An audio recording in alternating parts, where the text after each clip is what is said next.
জি, আসসালামু আলাইকুম। ওয়ালাইকুম সালাম। শুনতে পাচ্ছেন আমাকে আপনারা? আসসালামু আলাইকুম স্যার। ওয়ালাইকুম সালাম। আসসালামু আলাইকুম। ওয়ালাইকুম সালাম। নূর মোহাম্মদ স্যার, আপনি জি কি স্যার, এখন স্যার সুস্থ? ভালো আছেন?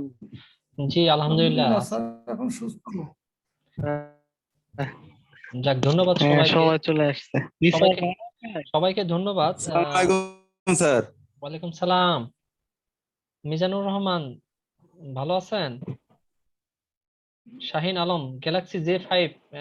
আসসালামু আলাইকুম স্যার। জি ওয়ালাইকুম স্যার জি সালাম। স্যার, জি স্যার, ভালো শাহিন আছি। Alam. Galaxy Z5। Sir Galaxy আসসালামু আসসালামু আলাইকুম। আলাইকুম।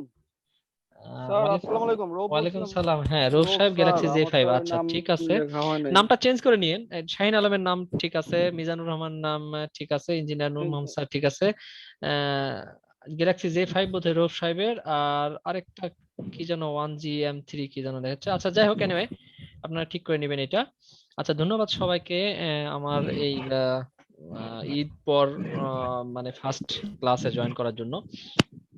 আচ্ছা, আমি একটু গ্রামে আছি, আমার এখানে নেটওয়ার্ক প্রবলেম বা নেটওয়ার্কের প্রবলেম হতে পারে, বাট পরবর্তীতে আমাদের এই ক্লাস ভিডিওগুলো আমাদের ইউটিউব চ্যানেলে আপলোড করা থাকে। যদি এখানে হয়তো ইন্টারনেটের কারণে অথবা অন্য কোনো প্রবলেমের কারণে হয়তো বা ক্লাসগুলো আমরা ভালো মতো শুনতে যদি নাও পাই বা দেখতে নাও পাই, পরবর্তীতে আমরা আমাদের এই লেকচার ভিডিওগুলো আমাদের ইউটিউব চ্যানেলে পাবো, ওখান থেকে দয়া করে একটু দেখে নেবেন সবাই।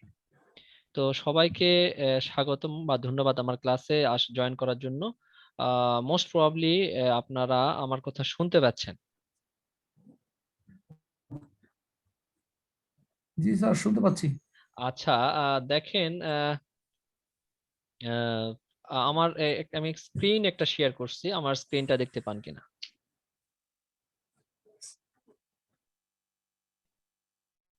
আমার স্ক্রিনটা কি দেখতে পাচ্ছেন কিনা?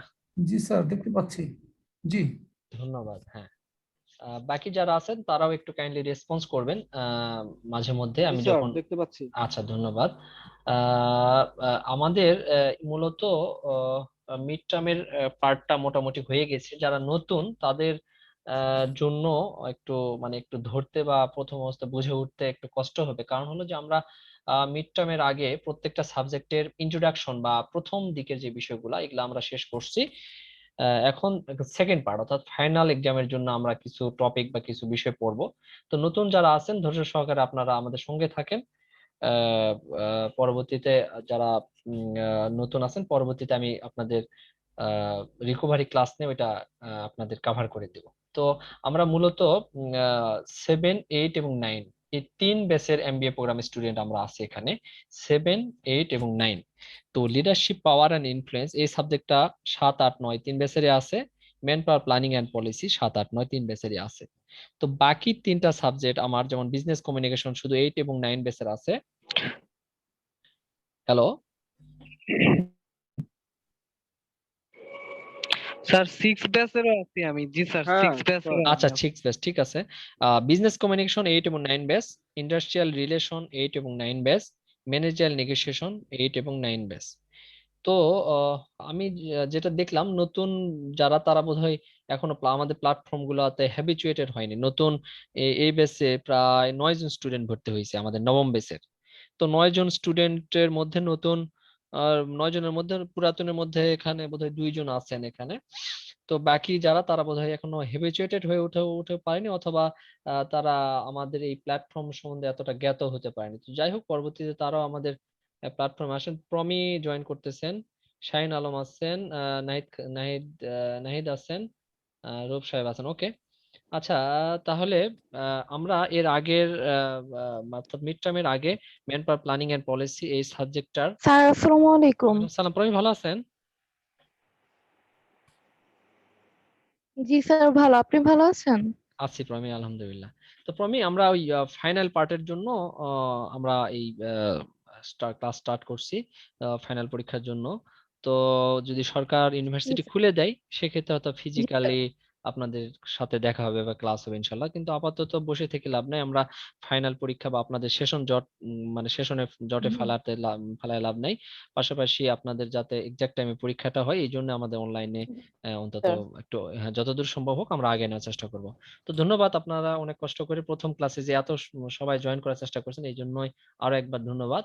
জি তো জি আমরা জি। আপাতত ক্লাসে মানে কি বলে সাবজেক্টে ফিরে আসি। তো আমরা আজকে আমাদের স্ক্রিনে দেখতে পাচ্ছি আমরা যে manpower planning and policy এই সাবজেক্টটা আমরা দেখব, এবং এই সাবজেক্টের এখানে লিখে দিচ্ছি দেখেন উইন্টার 2021 ফাইনাল, অর্থাৎ আমাদের ফাইনালের যেই মানে সেকেন্ড অংশটা সেটা আমরা এখান থেকে পড়বো। তো তো এই সাবজেক্টটা হলো manpower planning and policy. মূলত এই সাবজেক্টটা হলো হিউম্যান রিসোর্স ম্যানেজমেন্ট, মানে এইচআর, হিউম্যান রিসোর্স বা এইচআর সাবজেক্টের একটা শাখা বলতে পারেন। তো ম্যান পাওয়ার মানে তো আমরা এর আগে বলছি যে আমরা হিউম্যান রিসোর্সকে ম্যান পাওয়ার বলি। তো এই ম্যান পাওয়ার প্ল্যানিং এন্ড পলিসিতে তো আমরা এই পলিসির বিষয়টা আমার কিছু ফাইল আছে, ফাইলগুলা আপনাদের যে যার অবস্থানে বা যে যে প্রতিষ্ঠানে কাজ করতেছেন সেই প্রতিষ্ঠানের যদিও নিজস্ব কিছু হ্যান্ডবুক বা হিউম্যান রিসোর্স ম্যানুয়াল বলা হয়, আমি রিপিট করতেছি, এইচআর হ্যান্ডবুক অথবা হিউম্যান রিসোর্স মানে কি বলে ব্লু বুক বলা হয়, হ্যান্ডবুক বলা হয়। তো এইটা প্রত্যেকটা প্রতিষ্ঠান ভেদে বা প্রত্যেকটা প্রতিষ্ঠানের আলাদা আলাদা হয়। তো এটা আপনার প্রতিষ্ঠান থেকে কালেক্ট করে নিতে পারেন, এবং বাংলাদেশ মানে মিনিস্ট্রি অফ ম্যান পাওয়ার ওখান থেকে একটা হিউম্যান রিসোর্স পলিসি মানে কিছু রুলস বা রেগুলেশন আছে, সেই রেগুলেশন গুলা আমার একটা পিডিএফ ফাইল আছে, ফাইলগুলা পরবর্তীতে এটা যদিও পড়াশোনার পার্টের বাইরে আপনাদের দরকার হতে পারে, এই জন্য আমি রেখে দিছি। তো এই পার্টটা আপনারা আপনাদের প্রয়োজন যা যা স্যার প্রয়োজন আমি বলছিলাম আপনার একটা আচ্ছা ফাইল ঠিক দেওয়ার জন্য আর কি। আচ্ছা ঠিক আছে, পরবর্তীতে যার যার দরকার তারা এখান থেকে নিয়ে নেবেন ম্যান পাওয়ার প্ল্যানিং। 1 মিনিট, এখানে বোধহয় রাখছি আমি, দাঁড়ান দেখতেছি। Man power planning in Bangladesh, এখানে 149 পেজের কিছু আছে, এখান থেকে দেখতে পারবেন। আর একটা হলো এই যে দেখেন ministry of labour and employment chapter 12, এখানে 11 পেজের একটা আছে। এই পেজটা বাংলাদেশের প্রেক্ষাপটে খুব গুরুত্বপূর্ণ। এখানে কিছু রুলস এবং রেগুলেশন আছে যেগুলা আমাদের বিভিন্ন প্রতিষ্ঠান, ফ্যাক্টরি বা কোম্পানিতে আমরা ইউজ করে থাকি বা ব্যবহার করে থাকি। এনিওয়ে আমরা এখন আসি আমাদের মানে পড়ায় ফিরে আসি। ওকে ওকে, হ্যাঁ আচ্ছা, দেখেন আমরা ম্যান পাওয়ার প্ল্যানিং এন্ড পলিসির এই প্ল্যানিং পার্টটা আমরা একটু দেখব। পলিসি পার্টটা আসলে আমি পড়ানোর কিছু নাই, পলিসি কিছু রুলস এবং রেগুলেশন আছেন, যেমন ফ্যাক্টরিতে কাজ করতে গিয়ে যদি হাত কেটে যায় কত পার্সেন্ট তাকে ওই প্রতিষ্ঠান দিতে বাধ্য থাকবে, পা কেটে গেলে কত পার্সেন্ট কেটে বাধ্য থাকবে, অথবা মারা গেলে কত পার্সেন্ট দিতে বাধ্য থাকবে, এরকম কিছু পলিসি আছে, বা কত পার্সেন্ট ইনক্রিমেন্ট হবে। তো এই পলিসিগুলো যদিও সরকার নির্ধারণ করে দিছে, তারপরেও এটা প্রতিষ্ঠান ভেদে, ফ্যাক্টরি ভেদে বা কোম্পানি ভেদে এটা ভ্যারি করে। এনিওয়ে আমরা ম্যান পাওয়ার প্ল্যানিং এই পার্টের আপনারা মিউট করে রাখেন যাতে আপনাদের মানে কথাগুলা, মিজানুর রহমান আপনি একটু মিউট করেন। ওকে ঠিক আছে, এখন ওকে আচ্ছা, দেখেন স্টাফিং দেখবো আমরা যে স্টাফিং কি। তো দেখেন লেখছে staffing refers to the continuous process of finding, selecting, evaluating and developing a working relationship with current and future employee. তো স্টাফিং হলো একটা প্রক্রিয়া বা প্রসেস, যে প্রসেসে কি করা হয়, ফাইন্ডিং, অর্থাৎ আপনার প্রতিষ্ঠানের জন্য আপনি কিছু স্কিলড লেবার বা কিছু ওয়ার্কার বা কিছু অফিসার খুঁজতেছেন, সেটা ফাইন্ডিং করা, তারপরে খুঁজে বের করে সিলেক্ট করা, তাদেরকে ইভ্যালুয়েট করা এন্ড ডেভেলপ করা। হ্যাঁ, এই পুরা সবগুলার কম্বিনেশন রূপই হলো স্টাফিং। তাহলে কি বুঝলাম, যে স্টাফিং হলো একটা প্রসেস, যে প্রসেসে আপনার প্রতিষ্ঠানের প্রয়োজনীয় যে এমপ্লয়ি বা স্টাফ বা ওয়ার্কার বা লেবার বা অফিসার তাদেরকে খুঁজে বের করা, তাদেরকে সিলেক্ট করা, তাদেরকে ইভ্যালুয়েট করা এবং তাদেরকে ডেভেলপ করা। হ্যাঁ, এই প্রক্রিয়াটা হলো স্টাফিং। এখন কথা হলো যে যারা শুধুমাত্র নতুন যারা এমপ্লয়ি তাদেরকেই এই প্রসেসে না, যারা দেখেন লেখছেন কারেন্ট এন্ড ফিউচার এমপ্লয়ি, যারা ফিউচার এমপ্লয়ি আছে তাদেরকে তো আর ফাইন্ড করার কিছু নাই, খোঁজার কিছু নাই, সিলেক্ট করার কিছু নাই, ইভ্যালুয়েট করার কিছু আছে এবং ডেভেলপ করার কিছু আছে। তো এই প্রক্রিয়াটাই হলো স্টাফিং। ওকে, আমরা শুনতে পাচ্ছি না? আমাকে শুনতে পাচ্ছেন? জি স্যার। জি স্যার শুনতেছি। স্যার শুনতেছি। ধন্যবাদ। হ্যাঁ, তাহলে বুঝলাম যে স্টাফিং এর একটা মানে সংজ্ঞা দিছে ওরা। দেখেন যে staffing is the process is the function of employee recruitment, selecting, screening and selection performed with an organization or business to fill the job opening. অর্থাৎ বলছে স্টাফিং হলো একটা প্রসেস, যে প্রসেসে কি হয়, যে এমপ্লয়ি রিক্রুটমেন্ট করা হয়, স্ক্রিনিং করা হয় এন্ড সিলেকশন করা হয়। তো এখন একটা কোশ্চেন, এটা আপনাদের বা একটা বিষয় আপনাদের জানা উচিত বা বোঝা দরকার, সেটা হলো যে এই যে রিক্রুটমেন্ট কথাটা লেখা আছে, দেখেন রিক্রুটমেন্ট, আর একটা হলো স্টাফিং। তো স্টাফিং হলো একটা বড় রূপ আর রিক্রুটমেন্ট হলো একটা ছোট। বলতে পারেন যে recruitment is the part of stuffing, stuffing এর একটা পার্ট হলো রিক্রুটমেন্ট। তো রিক্রুটমেন্ট কথাটার সাথে মোটামুটি আমরা সবাই জড়িত। রিক্রুটমেন্ট মানে রিক্রুটমেন্টের সংজ্ঞা বা মানে আমরা পরে বুঝবো বা জানবো, আপাতত মাথায় রাখেন যে স্টাফিং আমরা পড়তেছি।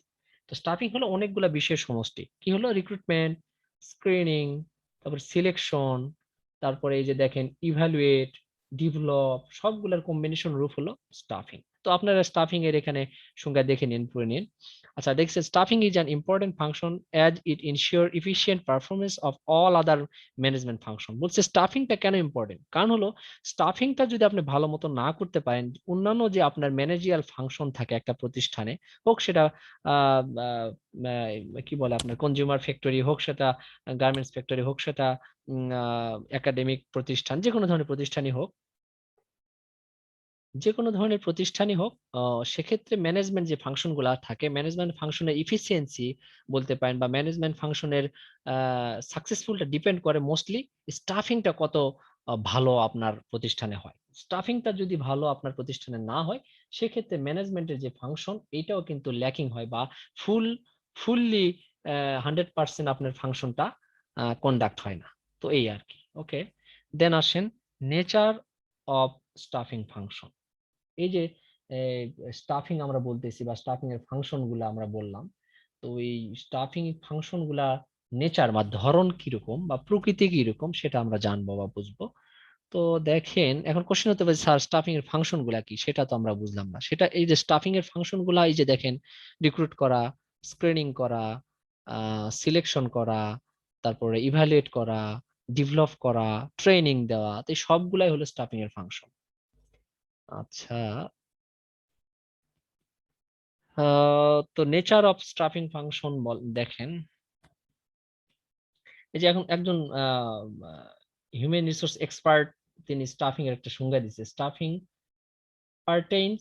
পার্টেইনস to recruitment, selection, development and compensation. কি কি জিনিস বলছে ওরা দেখি? Recruitment, selection, development and compensation of subsidies. এই মূলত এই চারটা কম্বিনেশনে হলো স্টাফিং। রিক্রুটমেন্ট করা এটা স্টাফিং এর একটা পার্ট, তার মধ্যে সিলেকশন করা এটা একটা পার্ট, তাদেরকে ডেভেলপ করা, ডেভেলপ করবেন কিভাবে? ট্রেনিং দেওয়ার মাধ্যমে তাদেরকে ডেভেলপ করা যায়, ওয়ার্কশপের মাধ্যমে ডেভেলপ করা যায়, বা অন্য কোনো মোটিভেশনাল স্পিচ দ্বারা তাদেরকে ডেভেলপ করা যায়। এনিওয়ে, তারপরে কম্পেনসেশন মানে হলো বলতে পারেন স্যালারি, বলতে পারেন রিমুনারেশন, বলতে পারেন বেনিফিট। অর্থাৎ একটা প্রতিষ্ঠান তার এমপ্লয়ির কাছ থেকে কাজ করে নেওয়ার মাধ্যমে বা কাজ করে নেওয়ার এগেইনস্টে ওই এমপ্লয়িকে যদি স্যালারি দেয়, স্যালারিটাকে বলতেছি আমরা কম্পেনসেশন। ওই এমপ্লয়িটাকে যদি বাড়ি গাড়ি ইউজ করতে দেয়, সেটা এক ধরনের কম্পেনসেশন। ওই এমপ্লয়িটাকে যদি কি বলে আপনার রিওয়ার্ড দেয়, সেটা এক ধরনের কম্পেনসেশন। তো কম্পেনসেশন হলো মানে যেটা বললাম সেটাই। তাহলে কি বিষয়? চারটা বিষয়ের সমষ্টি হলো স্টাফিং। এখন বলছে যে আমরা স্টাফিং এর নেচার দেখবো বা বুঝবো। নেচারটা হলো যে প্রকৃতি কেমন বা এটার আওতাটা কেমন। নেচার অফ স্টাফিং ফাংশন, আসেন নেচারটা দেখি আমরা। নেচারের প্রথমটা বলছে staffing is an important managerial function. অবশ্যই। তো একটা প্রতিষ্ঠানের ম্যানেজমেন্ট বডি বা ম্যানেজিয়াল বডিতে বা ম্যানেজমেন্ট যে কাজগুলা করে থাকে বা যে অ্যাক্টিভিটিস গুলা করে থাকে, সেই অ্যাক্টিভিটিস এর মানে মানে প্রধান একটা অ্যাক্টিভিটিস হলো স্টাফিং। মানে স্টাফিংটাও কিন্তু ম্যানেজমেন্ট করে থাকে একটা প্রতিষ্ঠানে। তো স্টাফিং ফাংশনটা আসলে এই জন্যই ইম্পর্টেন্ট, বা স্টাফিং ফাংশনটা যদি আমি আগে বলছি যে স্টাফিং ফাংশনটা যদি একটা ম্যানেজমেন্ট ভালোভাবে করতে না পারে, পরবর্তীতে ওই প্রতিষ্ঠানের ম্যানেজিয়াল অন্যান্য কাজও খারাপ হবে। কেন? স্টাফিং এর মাধ্যমে যদি আপনি এক্সপার্ট লোক বা এক্সপার্ট এমপ্লয়ি আপনার প্রতিষ্ঠানে নিয়োগ দিতে পারেন এবং তাদেরকে ডেভেলপ করতে পারেন, তাহলে কিন্তু আপনার আনুষঙ্গিক যে তাদের দ্বারা যে কাজগুলা করে নেবে সেই কাজগুলাও কি হবে, ইফেক্টিভ হবে এবং সাকসেসফুলি আপনি কন্ডাক্ট বা কমপ্লিট করতে পারবেন। তো এই বিষয়টা বলছে যে staffing is an important managerial function. তারপর আসেন, staffing is a pervasive activity. A staffing function is carried out by all manager and in all types of concern where business activity are carried out. বলছে যে stuffing মানে এটা সবগুলো activities এর একটা মূল। কেন বলছে যে এটা স্টাফিং ফাংশনটা ক্যারিড আউট মানে পরিচালিত হয় by all manager and all types of concern, অর্থাৎ ম্যানেজারের দ্বারা এবং অর্থাৎ যারা নিয়োগ দেয় তারাও স্টাফিং এর মানে কি বলে মানে নিয়োগকর্তা, বাট স্টাফিং এর মাধ্যমে যাদেরকে আপনি নিচ্ছেন তারাও কিন্তু আপনার ম্যানেজমেন্ট প্রক্রিয়াতে অর্থাৎ আপনার প্রতিষ্ঠানের ডেভেলপমেন্ট প্রক্রিয়াতে তারা ঢুকে যাচ্ছে। যদি মনে করেন যে আপনার প্রতিষ্ঠানটা গার্মেন্টস ফ্যাক্টরি, তো গার্মেন্টস ফ্যাক্টরিতে আপনি যাদের নিয়োগ দিবেন তাদেরকে নিয়ে তো আপনি বসে রাখবেন না, তাদেরকে আপনার প্রতিষ্ঠানে গ্রোথ করার জন্য, আপনার প্রতিষ্ঠানের কাজে লাগানোর জন্য বা আপনার প্রতিষ্ঠানের উন্নতির জন্য তাদেরকে কিন্তু ইউজ করবেন। কিন্তু আপনার স্টাফিং ফাংশনটা যেহেতু তাদেরকে সিলেকশনের, তাদেরকে ডেভেলপমেন্টের বড় একটা অংশ, তো এই জন্য বলছে যে staffing is a permissive activity. এখানে সব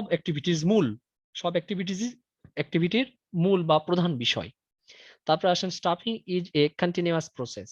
অবশ্যই staffing is a continuous process. Staffing মানে কিন্তু আমি বলছি যে একটা বিষয় না, স্টাফিং মানে এমপ্লয়ি নিয়োগ দেওয়া থেকে শুরু করে এমপ্লয়িকে সিলেকশন করা, এমপ্লয়িকে প্লেসমেন্ট করা, এমপ্লয়ীদেরকে ট্রেনিং দেওয়া, এমপ্লয়িকে ডেভেলপমেন্ট করার পর আবার কিন্তু তাদেরকে ডেভেলপ করতে হবে। যারা পুরাতন আছে তাদেরকে টাইম শেষ হলে তারা যখন ওই পদগুলা ফাঁকা হবে তখন আপনারা নতুন করে আবার নিয়োগ দিবেন।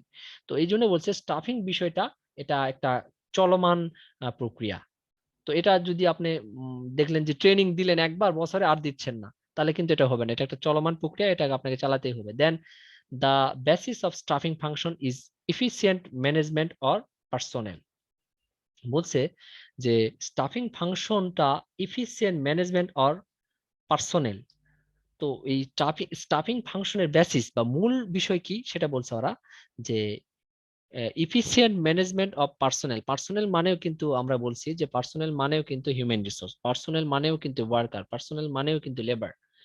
তো ওরা বলছে যে স্টাফিং এর মূল বিষয়বস্তু হলো ইফিসিয়েন্ট ম্যানেজমেন্ট অফ পার্সোনেল, অর্থাৎ এই পার্সনকে অর্থাৎ এমপ্লয়কে কতটা ইফিসিয়েন্টলি আপনি ম্যানেজ করতে পারতেছেন। আমি রিপিট করি, যারা হিউম্যান রিসোর্স আছে আপনার প্রতিষ্ঠানে বা লেবার আছে বা ওয়ার্কার আছে বা স্টাফ আছে, তাদের কতটা ইফিসিয়েন্টলি আপনি ম্যানেজ করতে পারতেছেন। তো ম্যানেজ করা মানে কি?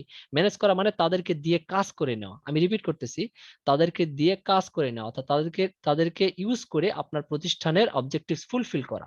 কিন্তু তাদেরকে শুধুমাত্র অবজেক্টিভস ফুলফিল করবেন কিভাবে, মানে কতটা এফিসিয়েন্টলি করতে পারবেন, এটা ডিপেন্ড করবে আপনি কতটা স্টাফিং ভালোভাবে করতে পারতেছেন। কারণ তাদেরকে নিয়োগ দিয়ে রাখছেন, আপনি তাদেরকে ভালো রিমিউনারেশন দিচ্ছেন না, তাদেরকে রিওয়ার্ড দিচ্ছেন না, তাদেরকে রিল্যাক্স দিচ্ছেন না, তাদেরকে ছুটি দিচ্ছেন না, তাদেরকে কি বলে তাদেরকে ট্রেনিং দিচ্ছেন না, তাহলে কিন্তু আপনি তাদেরকে ইফিসিয়েন্টলি ম্যানেজ করতে পারবেন না। তো তাদেরকে ইফিসিয়েন্টলি ম্যানেজ করতে গেলে আপনি কি করতে হবে, আপনার স্টাফিং ফাংশনটা ভালোভাবে করতে হবে। তারপর আসেন, stuffing helps in placing right man at the right job. বলছে যে আপনার প্রতিষ্ঠানে নতুন লোক দরকার, তো সেক্ষেত্রে আপনি রাইট পারসনকে খুঁজে বের করতে হলে আপনাকে স্টাফিংটা ভালোভাবে করতে হবে। দেখা হলো যে রাইট পারসনকে খুঁজে বের করলেন বাট রাইট জবে দিলেন না তাকে, তাহলে আপনার জবটা যদি প্রোডাকশন ডিপার্টমেন্টের দরকার হয়, ধরে নিলাম প্রোডাকশন ডিপার্টমেন্টে 5 জন লোক দরকার, বাট আপনি এমন লোক খুঁজে বের করলেন যারা প্রোডাকশন ডিপার্টমেন্টের জন্য না বা প্রোডাকশন ডিপার্টমেন্টের জন্য ফিট না, তো এটা আসলে আপনার প্রতিষ্ঠানের জন্য হ্যাম্পার হবে। তো এই জন্য বলছে স্টাফিংটা আপনাকে কি করবে, হেল্প করবে। কিভাবে হেল্প করবে? আপনাকে right person, right people, right human রিসোর্সকে খুঁজে বের করা এবং রাইট জবের জন্য এই স্টাফিংটা আপনাকে হেল্প করবে। Then staffing is performed by all manager. বলছে এটা একটা ইম্পর্টেন্ট একটা বিষয় যে staffing is performed by all manager. Staffing বিষয়টা হলো যে শুধুমাত্র একটা ম্যানেজার দায়িত্ব যা আছে সেই শুধুমাত্র করবে এরকম না, ওই প্রতিষ্ঠানে যারা অল ম্যানেজার বলতে এরকম যে ধরে নিলাম মার্কেটিং ডিপার্টমেন্টের জন্য একজন ম্যানেজার আছে, হিউম্যান রিসোর্স ডিপার্টমেন্টের জন্য একজন ম্যানেজার আছে, অ্যাকাউন্টিং ডিপার্টমেন্টের জন্য একজন ম্যানেজার আছে, পার্সোনাল রিলেশন ডিপার্টমেন্টের জন্য একজন ম্যানেজার আছে, হ্যাঁ, তারপরে হয়তো ম্যানেজমেন্ট ডিপার্টমেন্টের জন্য একজন ম্যানেজার আছে। এই প্রত্যেকটা ম্যানেজারের কিন্তু এই স্টাফিং অ্যাক্টিভিটিতে অংশগ্রহণ করতে হবে। কেন? কারণ প্রত্যেকটা ডিপার্টমেন্টে কিন্তু আপনার কি হয়, মানে এমপ্লয়ি কিন্তু ট্রেনিং দেওয়া দরকার। প্রত্যেকটা ডিপার্টমেন্টে নতুন এমপ্লয়ি নিয়োগ দেওয়া দরকার, মানে নিয়োগ দেওয়া প্রয়োজন পড়ে। তো এই প্রত্যেকটা ডিপার্টমেন্টের ম্যানেজারই বলছে যে staffing is perform by all manager. শুধুমাত্র হিউম্যান রিসোর্স ডিপার্টমেন্টের ম্যানেজার যে স্টাফিং অ্যাক্টিভিটি পালন করলেই মানে স্টাফিং কাজটা হয়ে গেল এরকম না। Okay, then topic 3। আচ্ছা, টপিক 3 তাহলে আমরা পরে পড়ি। আমরা 1 এবং 2 দুইটা পড়ে ফেললাম। 3 নাম্বার টপিক স্টাফিং প্রসেস। আচ্ছা, এতক্ষণ যে আমরা স্টাফিং বলতেছিলাম, স্টাফিংটার প্রসেস কি, মানে প্রক্রিয়া কি, কি প্রক্রিয়াতে স্টাফিং আপনার প্রতিষ্ঠানে স্টাফিংটা করতে পারবে। তো প্রক্রিয়া কিছু আছে বা কিছু ধাপ আছে, কিছু স্টেপ আছে। তো স্টেপ গুলো এখানে বোধহয় 8টা আছে, 8টা স্টেপ। তাহলে আমি একটু আলোচনা করে দিই। প্রথমে হলো ম্যান পাওয়ার রিকোয়ারমেন্ট। আপনারা কি শুনতেছেন আমাকে? জি স্যার। মাহমুদ স্যার শুনতেছি স্যার। জি স্যার। ধন্যবাদ। মাহমুদা জি ম্যাডাম স্যার। জয়েন করছেন। ওকে, স্যার শুনতেছি। আসসালামু আলাইকুম স্যার। ওয়ালাইকুম সালাম। মাহমুদা ম্যাডাম শুনতেছেন সবাই? ধন্যবাদ, ধন্যবাদ সবাইকে, ধন্যবাদ। ওকে, জি আমরা স্যার। স্টাফিং এর প্রসেস বলতেছিলাম, অর্থাৎ একটা প্রতিষ্ঠানে স্টাফিং হবে, সেই স্টাফিংটা করার জন্য কিছু স্টেপ বা প্রসেস আছে। First process is man power requirement, অর্থাৎ ফার্স্ট ইউ হ্যাভ টু, মানে আপনি যদি ধরে নিলাম আপনি হিউম্যান রিসোর্স ডিপার্টমেন্টের ম্যানেজার বা হিউম্যান রিসোর্স ডিপার্টমেন্টের ইনচার্জ বা হিউম্যান রিসোর্স ডিপার্টমেন্টের দায়িত্বে আপনি আছেন বা অফিসার হিসেবে আছেন। এক্ষেত্রে আপনার প্রথম কাজ হলো যে আপনার প্রতিষ্ঠানের, মানে আপনার ডিপার্টমেন্টে বলিনি, আপনার প্রতিষ্ঠানের কোন ডিপার্টমেন্টের কতজন লোক দরকার এই এই সালে না হোক নেক্সট সালে। তো এই সালে যদি, মানে এই মাসে, মানে এই বছরে যদি দরকার হয় সেটাও আপনাকে ফাইন্ড আউট করতে হবে। দেন আপনি চিন্তা করেন না এই বছর আমার আর কোনো মানে স্টাফ দরকার নাই, কোনো লেবার দরকার নাই, কোনো ওয়ার্কার দরকার নাই, আমাদের নেক্সট 2022 সালে দরকার। সেটাও আপনাকে আগে কি করতে হবে, রিকোয়ারমেন্ট অর্থাৎ ফাইন্ড আউট করতে হবে যে হ্যাঁ আমাদের 2022 সালে 10 জন লোক দরকার। 10 জনের মধ্যে 5 জন হলো প্রোডাকশন ডিপার্টমেন্টে এবং 5 জন মার্কেটিং ডিপার্টমেন্টে। এই 10 জন লোক আমার নেক্সট বছরের দরকার। এটা আপনি ফার্স্ট কি করলেন, ম্যান পাওয়ার রিকোয়ারমেন্টটা আপনি বের করে ফেললেন। তারপর আসেন রিক্রুটমেন্ট। এই যে আসেন, এতক্ষণ আমরা রিক্রুটমেন্ট বিষয়টা আলোচনা করতে যাচ্ছিলাম যে রিক্রুটমেন্ট বিষয়টা কি। রিক্রুটমেন্ট আগেই বলছি যে রিক্রুটমেন্ট হলো স্টাফিং প্রসেসের একটা অংশ বলতে পারেন। যে রিক্রুটমেন্ট হলো জাস্ট জাস্ট আপনার ওই যে নিয়োগ বিজ্ঞপ্তির মতো জিনিসটা, যে আপনার জবের জন্য এতজন লোক দরকার, এরকম একটা নিয়োগ বিজ্ঞপ্তি দেওয়া হয়। এই যে নিয়োগ বিজ্ঞপ্তিটাকে আমরা আসলে রিক্রুটমেন্ট বলতেছি। আসেন এখানে কি বলছে দেখি আরা, যে once the recruitment are notice. এই যে দেখেন রিক্রুটমেন্টটা আপনার নোটিশ দেওয়ার পর the concern invites and solicits applicants according to the invitation made to the described candidate। বলছে যে রিক্রুটমেন্ট আপনি দিলেন, একটা নোটিশ দিলেন যে আমার হয়তো জুলাই মাসে 10 জন লোক দরকার, এই রিকোয়ারমেন্ট আছে, এই কোয়ালিফিকেশন থাকতে হবে, এই এক্সপিরিয়েন্স থাকতে হবে এবং এত স্যালারি প্রদান করা হবে। তো সেই রিক্রুটমেন্ট দেখে কি করবে, যারা ইন্ডিভিজুয়াল অর্থাৎ যারা এই অ্যাপ্লিকেন্ট আছে তারা কি করবে, আপনাকে আপনার মেইল করবে অথবা আপনাকে হার্ড কপি পাঠিয়ে দিবে আপনার অ্যাড্রেস বরাবর। তো এই প্রক্রিয়াটাকে আসলে রিক্রুটমেন্ট প্রক্রিয়া বলা হয়। তো আমরা মনে হয় যে রিক্রুটমেন্ট প্রক্রিয়া এবং স্টাফিং প্রক্রিয়া মোটামুটি বুঝে ফেলছি। ইয়া প্রমি শুনতে পাচ্ছেন? জি স্যার, স্যার আমি শুনতেছি। প্রমির বলেন তো তাহলে রিক্রুটমেন্ট আর স্টাফিং দুটা যে সহজে একটু 2 লাইনে বলেন তো, মানে আসলে পার্থক্যটা স্টাফিং এন্ড রিক্রুটমেন্ট।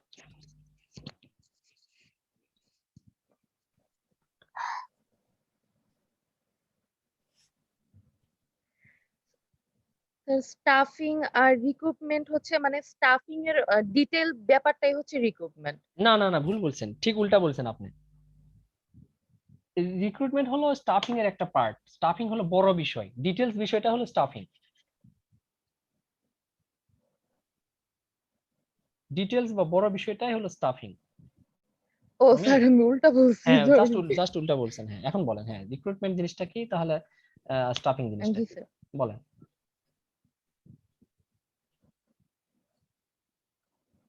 স্যার রিক্রুটমেন্টটা হচ্ছে মানে আমি যে স্টাফ গুলো নিয়োগ দিব, জি জি, তো হ্যাঁ। মানে এটা যে ডিটেল ব্যাপারটা যে একটা নিয়োগ দেওয়া যে আমার অমুক মাসে আমার হচ্ছে এতজন স্টাফ লাগবে, হুম হুম হুম, কি কি কোয়ালিফিকেশন থাকবে রাইট এবং স্যালারি কত হবে, রাইট। আম, মানে কিভাবে যে আমি নিয়োগটা দিব এই জিনিসটা হচ্ছে একটা review নোটিশ করব। আকারে দেওয়া, নোটিশ বলতে পত্রিকায় দিতে পারেন, তারপরে আপনি পত্রিকায় মাধ্যমে জি দিতে জি স্যার, পারেন, একটা নোটিশ দেওয়া আর কি, নিয়োগ বিজ্ঞপ্তি বলতে সার্কুলার পারেন। যেটা হয় আর হ্যাঁ কি হ্যাঁ, circular, circular. Right right right right right, ঠিক আছে। আর জি স্টাফিং হলো স্যার। যে অনেকগুলা বিষয়, আপনি নিয়োগ দেওয়া থেকে শুরু করে তাদের ট্রেনিং দেওয়া, তাদেরকে ডেভেলপমেন্ট করা, তাদেরকে স্যালারি দেওয়া, অনেক বিষয় আছে। তার মধ্যে দুইটা বিষয় আমরা জি স্যার, অলরেডি পড়ে এই ফেললাম। ব্যাপারটা। ধন্যবাদ প্রমি, থ্যাংক ইউ। তাহলে আমরা দুটা স্টেপ করলাম। প্রথমে হলো যে কতজন দরকার সেটা ঠিক করলেন, তারপরে সেই অনুযায়ী আপনি বিজ্ঞপ্তি দিলেন পত্রিকায়, তারপরে আসেন সিলেকশন। তারপরে কি হলো, আপনাকে দেখা গেল যে 10 জন নেবেন আর অ্যাপ্লাই করছে যে হয়তো 5,000 নিবেন, 10 জন অ্যাপ্লাই করছে 5,000, তারপরে কি করবেন, সিলেকশন প্রক্রিয়াতে আসেন। এখন আপনাকে কি করতে, আপনি তো নিবেন 10 জন, তো এই 5,000 এর মধ্যে থেকে আপনাকে স্ক্রিনিং করতে হবে, বেছে নিতে হবে যে না আসলে এই 5,000 অ্যাপ্লিকেশনের মধ্যে থেকে আমি 200 জনকে আপনি বেছে নিলেন যে এই 200 জন সুইটেবল ক্যান্ডিডেট। অনেকে দেখা গেলো যে আপনি যে রিকোয়ারমেন্ট দিচ্ছেন, যে ডিগ্রি চাইছেন, যে কোয়ালিফিকেশন চাইছেন, যে এক্সপিরিয়েন্স চাইছেন, সেই অনুযায়ী ম্যাচ করেনি, সেক্ষেত্রে দেখা গেলো যে ম্যাচ করছে এবং আপনি মানে আপনার সবচেয়ে পছন্দ 200 জন আপনি এখানে কি করবেন, বেছে নেবেন, সেটাকে বলা হয় স্ক্রিনিং। এই প্রক্রিয়াটিকে বলতেছি আমরা সিলেকশন। ওকে, সিলেকশন বুঝে ফেলছি আমরা। তারপরে আসেন ওরিয়েন্টেশন এন্ড প্লেসমেন্ট। এখন স্ক্রিনিং হওয়ার পরে কি বলছে দেখেন, দ্য অ্যাপয়েন্টেড, আচ্ছা সিলেকশনে আরেকটা বিষয় আছে। তো আপনি কি করলেন, স্ক্রিনিং করলে 200 জন বেছে নিলেন, এই 200 জনের মধ্যে থেকে আপনি কি করবেন, 200 জনকে হয়তো ভাইবা নিতে পারেন, রিটেন নিতে পারেন, অথবা ডেমো নিতে পারেন।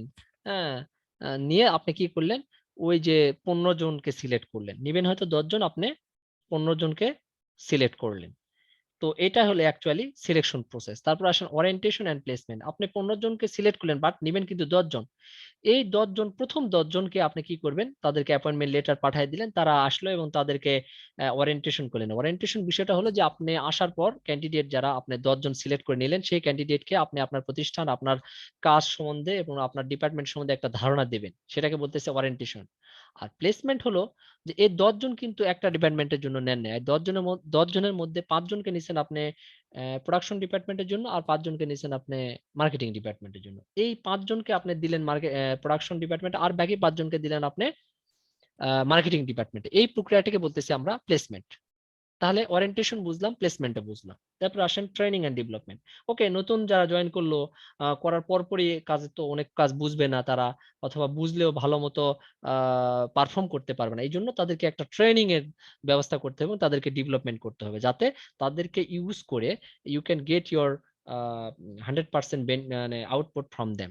And for this reason, you have to arrange a training or workshop or any types of development program to develop themselves, to utilize their efficiency, that will help to improve or to increase your organizational output. হ্যাঁ, তো এটা বিষয় হলো training and development. দেন আসেন remuneration. Remuneration হলো যে তাদেরকে নিয়োগ দিলেন, তাদেরকে আপনি ট্রেনিং দিলেন, তারপরে তাদেরকে কাজে লাগালেন, হ্যাঁ, তাদেরকে রিমুনারেশন দিতে হবে। রিমুনারেশন হলো যেটা বললাম আমি, যে স্যালারি বলতে পারেন, স্যালারি অ্যাকচুয়ালি রিমিনারেশন। আরেকটা জিনিস আপনাদের দেখা দিই, এই যে কম্পেনসেশন দেখতে পাচ্ছেন, কম্পেনসেশন,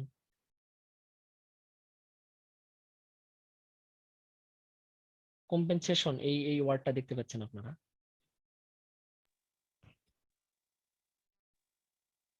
জি স্যার। আচ্ছা, কম্পেনসেশন বিষয়টা আমি এর আগে ব্যাখ্যা করছিলাম যে কম্পেনসেশন হলো তাদেরকে কাজ করে নিয়ে সেটাকে কাজের বিনিময়ে যেটা দিচ্ছেন, তো কাজের বিনিময়ে আপনি রিমিনারেশন দিতে পারেন। তো it is a kind of compensation. এই যে দেখেন, এটা এক ধরনের কম্পেনসেশন। কম্পেনসেশনের বাংলা হলো ক্ষতিপূরণ। তো এখন কোশ্চেন হতে পারে যে স্যার কি ক্ষতি আর কি ক্ষতিপূরণ? ক্ষতি হলো যে এমপ্লয়িরা যে আপনাকে আপনার প্রতিষ্ঠানে তাদের শ্রম দিচ্ছে, তাদের সময় দিচ্ছে, তাদের মেধা দিচ্ছে, এটা হলো তাদের ক্ষতি। মেধার ক্ষতি হচ্ছে, সময়ের ক্ষতি হচ্ছে, শ্রমের ক্ষতি হচ্ছে, বা ফিজিক্যাল এনার্জি ক্ষতি হচ্ছে। তো তাদের যে ক্ষতি পুষিয়ে দেওয়া, এটা হলো, ওই জন্যই বলতেছি আমরা ক্ষতিপূরণ। তো ক্ষতিপূরণ কিভাবে দিবেন? রিমুনারেশন, তাদেরকে স্যালারি দেওয়ার মাধ্যমে। রিমুনারেশন হলো এখানে বলা হচ্ছে যে অনারিয়াম বলতে পারেন, রিমুনারেশন বলতে পারেন, স্যালারি বলতে পারেন। ওকে, তো এটা দিতে হবে। তারপরে আসেন পারফরমেন্স ইভ্যালুয়েশন। এখন 1 বছর কাজ করলো, তো একজন আপনি দেখা হলো যে আপনি জুনিয়র ইঞ্জিনিয়ার হিসেবে ঢুকছে, তাকে সিনিয়র ইঞ্জিনিয়ারে আপনি ইমপ্রুভমেন্ট করতে চাচ্ছেন। দেখুন 5 জনকে তো একসঙ্গে আপনি সিনিয়র ইঞ্জিনিয়ার ইমপ্রুভমেন্ট দিতে পারেন না। সেক্ষেত্রে কি হবে, এই 5 জনের মধ্যে কে বেশি ভালো পারফর্ম করেছে গত 1 বছর বা গত 2 বছর, by analysing their performance you will select one of them, একজনকে সিলেক্ট করবেন to make him promoted as a senior engineer, and for this reason you have to performance evaluate. এই জন্য আপনাকে পারফরমেন্স ইভালুয়েট করতে হবে। এছাড়াও পারফরমেন্স ইভালুয়েট করা হয় এই জন্য যে আপনার প্রতিষ্ঠানে কে কতটা কন্ট্রিবিউট করতেছে, যার কন্ট্রিবিউট বেশি তাকে বছর শেষে হয়তো একটা রিওয়ার্ড দেওয়া হয়, তাকে বলতে তাদেরকে যারা ভালো অবদান রাখে একটা প্রতিষ্ঠানে উন্নয়নের জন্য।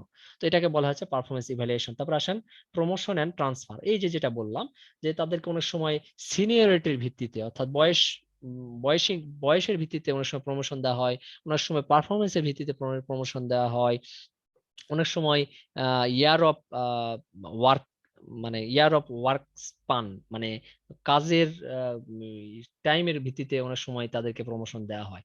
এই অনেক সময় ট্রান্সফারও করা হয়। ট্রান্সফার হতে ধরুন একটা ডিপার্টমেন্ট থেকে আরেক ডিপার্টমেন্টে ট্রান্সফার করা হয়, এই বিষয়টা ইন্টারনাল ট্রান্সফার হতে পারে, আউটার ট্রান্সফার হতে পারে। তো ওকে, তো this is the 8 step of stuffing.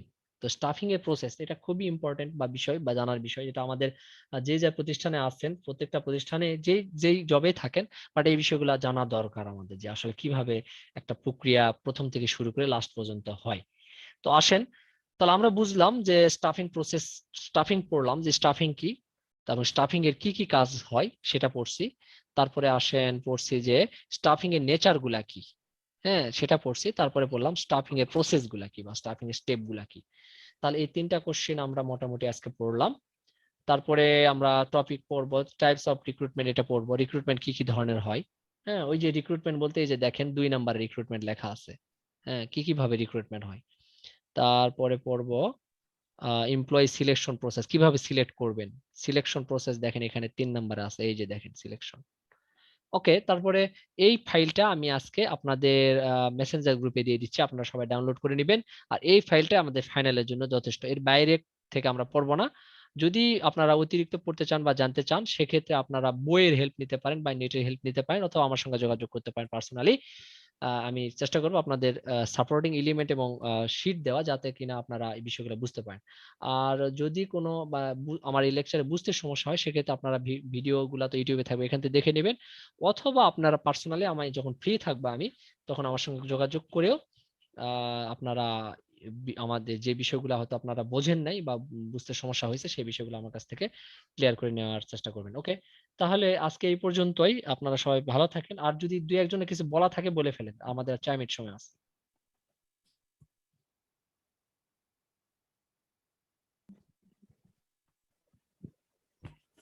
Hello, বলার নাই স্যার। কিছু বলার নাই মাহমুদা ম্যাডাম?